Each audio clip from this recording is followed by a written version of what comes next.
Hello everyone and welcome back to another Rise of Kingdom video. I'm Legend Ronnie and today I want to mention about the punching bag theory. What does it mean and how can it be applied in Rise of Kingdoms?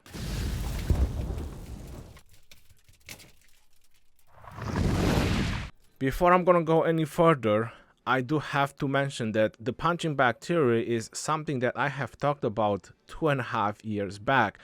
And what was it meaning? What was is consistent of is having a lot of troops, because back then the commanders were very limited. So for example, placing Julius Caesar primary with Hannibal Barca as a second in command, that was a punching bag. It means that you have a lot of troops together with these two commanders and you are able to soak up a lot of damage. But because you're having so many troops and the commanders were not the best back then, were pretty much like KVK1 commanders available, you're also dealing back a lot of damage. Now in Season of Conquest or KVK 2 and 3 with all the current commanders, this can still be applied, but obviously it's going to be a little bit different. Now I do have to make you understand that making a punching bag is not going to bring you a lot of kills. Making a punching bag is not going to bring you less hospital bills, not in all the situation. But what does a punching bag is good for and what does it serve for is soaking up a lot of damage for your team. So if you do plan to do marches, and I'm not talking about Julius Caesar and Barca, that was back then 2.5 years ago.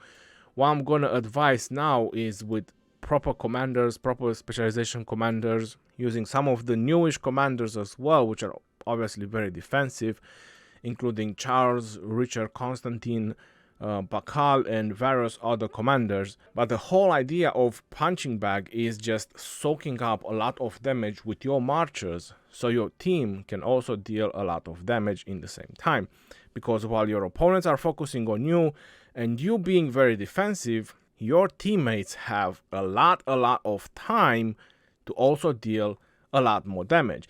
Because what happens when you have two murder balls? It's always the players that have the skill damaging marchers, the weaker marchers, that don't go in and they don't want to open the fight because they know that the first march will get completely destroyed. So this is the reason of the punching bag, because many of the leadership commanders that give you a lot of troops capacity are not being very useful for these punching bag theories.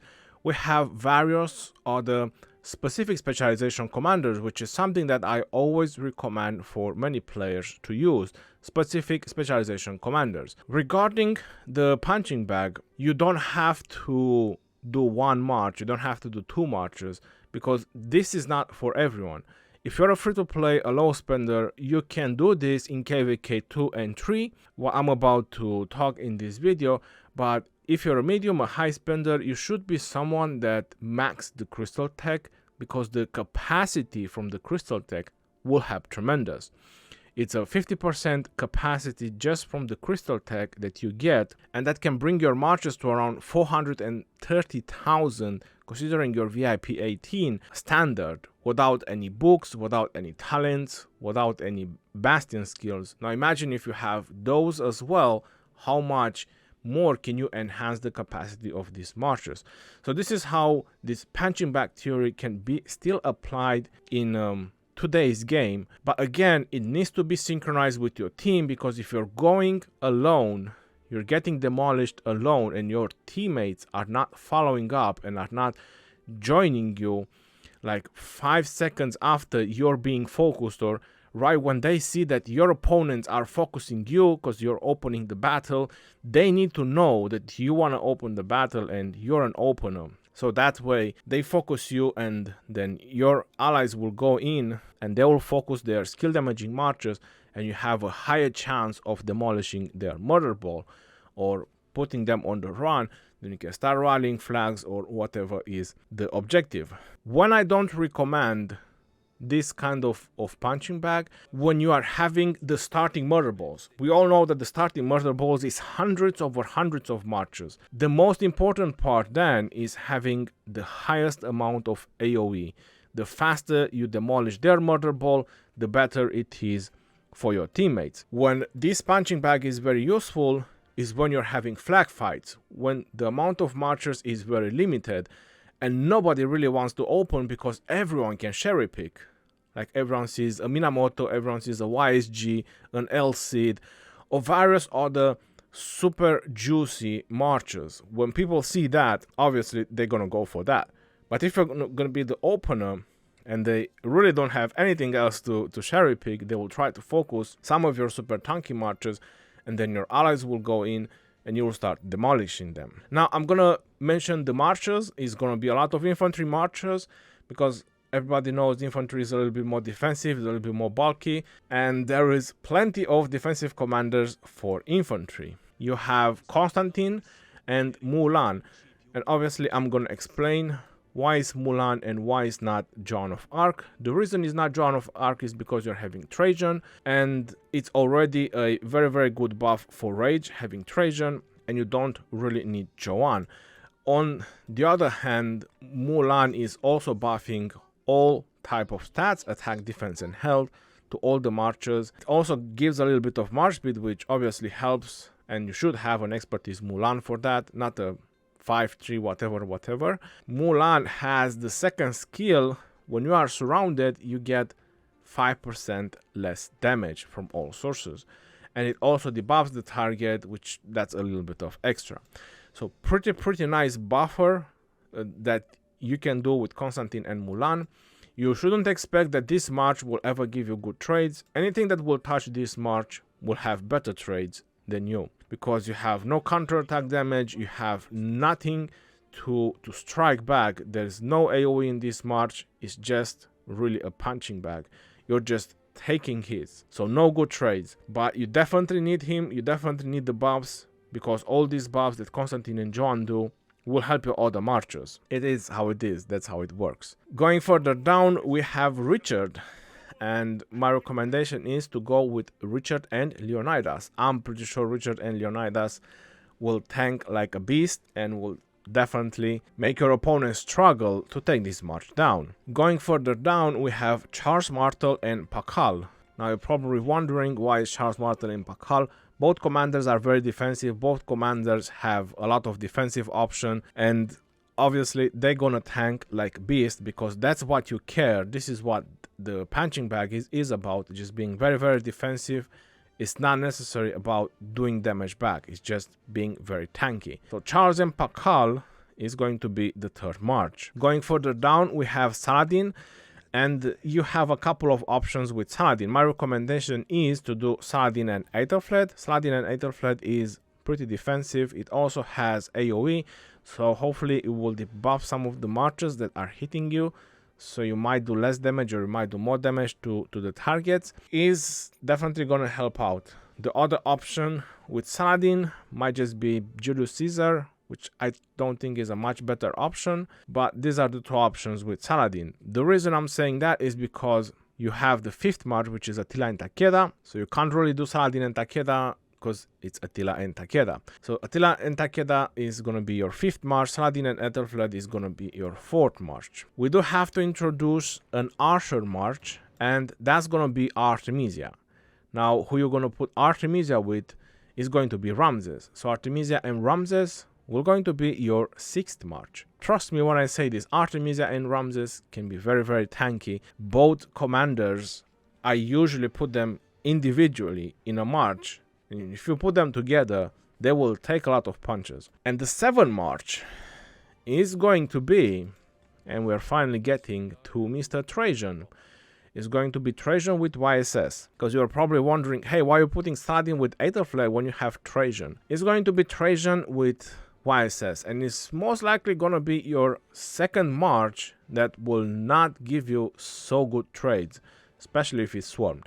Even though with YSS it's gonna be very, very defensive. I mean, that's so much defense with Trajan and YSS that it's gonna be pretty crazy. And I'll obviously go with mostly infantry, so putting infantry equipment on your Trajan will definitely help out. Trajan is very, very defensive if he's left alone, especially if you put another defensive commander second to him. So he has a a flat 20 defense and health. Over the course of the battle, that's why I said if he's left alone, if he gets 10 stacks, that's 60 defense. Now imagine if you put YSS with him as well, which with expertise of YSS, you get a flat 20% defense increase, because obviously with Trajan you're going to do mix. And then some of the other skills are working with Trajan on the field battle. Troops led by this commander gain 30% defense. Now WTF to that, that's 50 defense that you get from Trajan, so that's 70% flat defense Trajan with YSS. And if those 10 stacks go up, if you keep him in battle for that long, making sure he doesn't leave the battle and he's constantly fighting, he gets those 10 stacks, that's going to be another 60 defense, so that's 130 defense Trajan with YSS without equipment, talents and various other stuff they can proc. So a lot of defense packed with these two commanders. Especially when they have less troops, they start to punish a little bit, having 20% damage increase. So a very, very nice march to have. So these are the 7 marches that I would highly recommend for your punching bag if you choose to be an opener. But again, you need to synchronize this with your team. They need to know what you're doing, and don't expect to work the best from the first time. You might have to do it the second time, the third time, so you can both synchronize very, very well, yourself and your teammates, to synchronize when you're going in so they can back you up, not just getting swarmed and demolished and being chewed down by your opponents. If you want to apply this in a KVK 2 or 3 situation, considering that Season of Conquest commanders can no longer be used in KVK 2 and 3, now that all these KVKs are being paced up, you do have to switch a little bit, you do have to change things a little bit around, and the marchers are going to be Constantine and Joan. And you're probably thinking, why no longer Mulan? Is because Joan is the only rage buffer that you can use in KVK 2 and 3, and all these defensive marchers, that's why they are defensive, they don't generate enough rage. But in Season of Conquest you have Trajan, so at least Trajan up to 5 marchers is gonna boost 5 marchers with rage. And as I was saying, Constantine and John is gonna be the first march for KVK 2 and 3. If you wanna have a very, very nice murder ball or punching bag, you wanna be an opener, you want to always open the field. Then going further down you have Richard and Alex. Like I was saying, the options are limited in KVK 2 and 3. Richard and Alex is going to be the second march. Then the third march, I'll do Charles Martel and YSG. You also do a little bit of AoE. Going further down, you're going to have the fourth march, which is again Saladin and Aethelflaed. If you want to do Saladin with someone else, you can definitely do it, but I would recommend with Aethelflaed, because most likely your cabs are going to be the target march all the time, having so many infantry with you. And if you want to do an archer march, that will be a fourth march. Then you can do Elcid with Julius Caesar. That will probably be the most defensive archers that you can do. Elcid being primary, obviously Julius Caesar as a second in command. So you have a solid archer tanking march as well. Or if you want to go with a fourth infantry march, you will have to bring Sun Tzu on the table. So you can either do Sun Tzu and Bjorn, or you could do Sun Tzu and Julius Caesar. Sun Tzu and Eulji, I don't think so. Either Sun Tzu and Bjorn or Sun Tzu or Julius Caesar. Not a lot of option for KVK 2 and 3. There is like just 4 super solid marchers for KVK 2 and 3. And the fifth one is like ish. Here and there, the fifth march that you can do.